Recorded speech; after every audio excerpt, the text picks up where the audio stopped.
صحیح مسلم کی حدیث ہے، ابو طفیل عامر فرماتے ہیں رضی اللہ تعالی عنہ کہ میں حضرت علی ابن طالب رضی اللہ تعالی عنہ کے پاس موجود تھا، تو ایک شخص حضرت علی رضی اللہ تعالی عنہ کے پاس آیا اور کہنے لگا کہ آپ صلی اللہ علیہ وسلم آپ کو رازداری میں کیا بتایا کرتے تھے۔ اس کی یہ بات سن کر حضرت علی رضی اللہ تعالی عنہ ناراض ہوئے، انہوں نے ناراضی کا اظہار کیا، خوش نہیں ہوئے اور فرمایا رسول اللہ صلی اللہ علیہ وآلہ وسلم نے مجھے رازداری میں یعنی خفیہ طور پر کچھ نہیں بتایا جس سے لوگوں سے چھپایا جا رہا ہو، اور فرمایا ہاں آپ صلی اللہ علیہ وآلہ وسلم نے مجھے 4 باتیں ارشاد فرمائی تھیں جو پھر انہوں نے بیان کی۔ وہ 4 باتیں کیا ہیں؟ وہ 4 باتیں یہ ہیں کہ آپ صلی اللہ علیہ وآلہ وسلم نے فرمایا اس شخص پر اللہ کی لعنت ہو جو اپنے والد پر لعنت کرے۔ دوسری بات یہ فرمائی اس شخص پر بھی اللہ کی لعنت ہو جو غیر اللہ کے نام پر ذبح کرے۔ تیسری بات ارشاد فرمائی اس شخص پر بھی اللہ کی لعنت ہو جو کسی مجرم کو یا کسی بدعتی کو پناہ دے۔ اور آخری بات، چوتھی بات یہ ارشاد فرمائی کہ اس شخص پر بھی اللہ کی لعنت ہو جو زمین کی حد بندی کے نشانات کو مٹائے یا ان کو تبدیل کرے۔ یہ حدیث مبارکہ صحیح مسلم کی حدیث ہے، دیگر کتابوں میں بھی بیان ہوئی ہے کچھ الفاظ کے تغیر و تبدل کے ساتھ، اور اس میں میرے اور آپ کے لیے سمجھنے کے بہت ساری باتیں ہیں، مگر اختصار کے ساتھ چند بڑی اہم باتیں سمجھ لینی چاہیے۔ پہلی بات جو مجھے اور آپ کو سمجھنی چاہیے یہ کہ ایک شخص حضرت علی رضی اللہ تعالی عنہ کے پاس آیا، اور اس کا مطلب یہ ہے، اور آ کر جو اس نے بات کی نا کہ آپ صلی اللہ علیہ وآلہ وسلم کی چونکہ آپ بہت قریب بھی تھے، قرابت داری بھی تھی، رشتہ داری بھی تھی، آپ کی بیٹی حضرت فاطمہ رضی اللہ تعالیٰ عنہ کے شوہر بھی تھے، تو قربت بہت تھی، پیار بھی نبی کریم صلی اللہ علیہ وآلہ وسلم کے ساتھ بہت تھا، گھر کا معاملہ تھا۔ تو اس زمانے میں بھی اس کا مطلب ہے کہ لوگوں میں یہ ایک تأثر کچھ لوگوں میں بن گیا تھا، اور یہ بات آ گئی تھی کہ غالباً کچھ خاص بات ہے جو رسول اللہ صلی اللہ علیہ وسلم نے صرف حضرت علی کو بتا رکھی ہے۔ تو اس شخص نے آ کے حضرت علی کو کہا کہ وہ ایسی رازداری کی بات کیا ہے۔ جب یہ بات سنی تو حضرت علی کو غصہ آیا۔ غصہ آنے کا قرینہ ہے اس بات کا، یہ دلیل ہے اس بات کی کہ آپ کے علم میں تھا کہ لوگ اس قسم کی باتیں کرتے ہیں، کیونکہ پہلی مرتبہ اگر کوئی شخص بات اس طرح کی سنے تو غصہ نہیں آتا اسے، لیکن اس کا مطلب یہ ہے کہ حضرت علی رضی اللہ تعالی عنہ نے 1 سے زائد مرتبہ مختلف ذرائع سے یہ بات سن رکھی تھی، اور جب اس شخص نے آ کر براہ راست آپ کو کہا تو حضرت علی نے مائنڈ کیا، حضرت علی کو پسند نہیں آئی بات، اور انہوں نے بڑی صراحت سے یہ بات کہی کہ ایسا کچھ بھی نہیں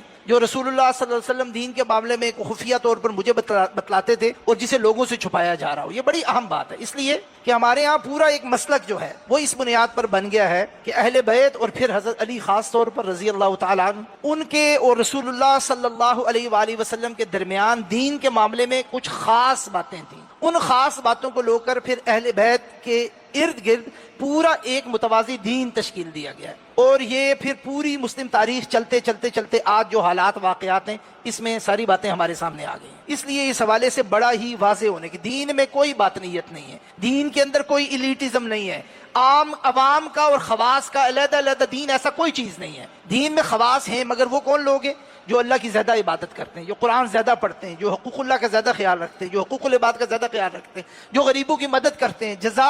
لوگوں سے نہیں طلب کرتے، اللہ سبحانہ و تعالیٰ کی خوشنودی کے لیے کام کرتے ہیں، راتوں کو اٹھ کر تہجد پڑھتے ہیں، لمبی لمبی قرات اور تلاوتیں کرتے ہیں، یہ خاص لوگ ہیں۔ دوسری بات جو اس حدیث مبارکہ سے پتہ چلتی ہے وہ یہ ہے کہ رسول اللہ صلی اللہ علیہ وسلم نے فرمایا اس شخص پر لعنت جو اپنے والد پر لعنت کرے۔ اب والد پہ کون لعنت کرتا ہے؟ کوئی بہت ہی بدنصیب آدمی والد پہ لعنت کرتا، مگر کم ہے لوگ، یہاں اس سے مراد محدثین یہ لکھا ہے وہ بھی ہے جو دوسرے کے والد پہ لعنت کرتا ہے، جواب میں وہ اس کے والد پہ لعنت کرتا ہے۔ دوسری بات جو اس حدیث مبارکہ میں ذکر کی گئی کہ ایسا شخص جو غیر اللہ کے نام پہ ذبح کرے، اب ذبح کرنا جو ہے نا یہ عبادت ہے، اس بات کو عقیدے کے باب میں اچھی طرح سمجھ لینا چاہیے کہ کوئی چیز بھی ذبح کرنا، کسی چیز کا بھی صدقہ کسی بھی بزرگ، کسی بھی نبی، کسی بھی ولی کے نام پر کرنا، یہ بالکل ممنوع ہے اور یہ بالکل شرک کے باب میں ہے۔ اگر کوئی شخص اس نیت سے کرے کہ میں کر اللہ کے نام پہ رہا ہوں، اس کا ثواب ان لوگوں تک پہنچے گا، مگر کرنے کے لیے میں فلاں مزار پہ جا رہا ہوں تو یہ بدعت کے دائرے میں آ جاتا ہے۔ یہ کس میں آتا ہے؟ بدعات کے دائرے میں آتا ہے۔ یہ تیسری بات جو یہاں بیان کی گئی اس حدیث مبارکہ میں، ایسا شخص جو کسی مجرم کو یا کسی بدعتی کو پناہ دے یا کسی مجرم کی پروٹیکشن کرنا۔ آج کل ہم دیکھتے ہیں نا پاکستان سے لوگ جرم کرتے ہیں انگلینڈ بھاگ جاتے ہیں،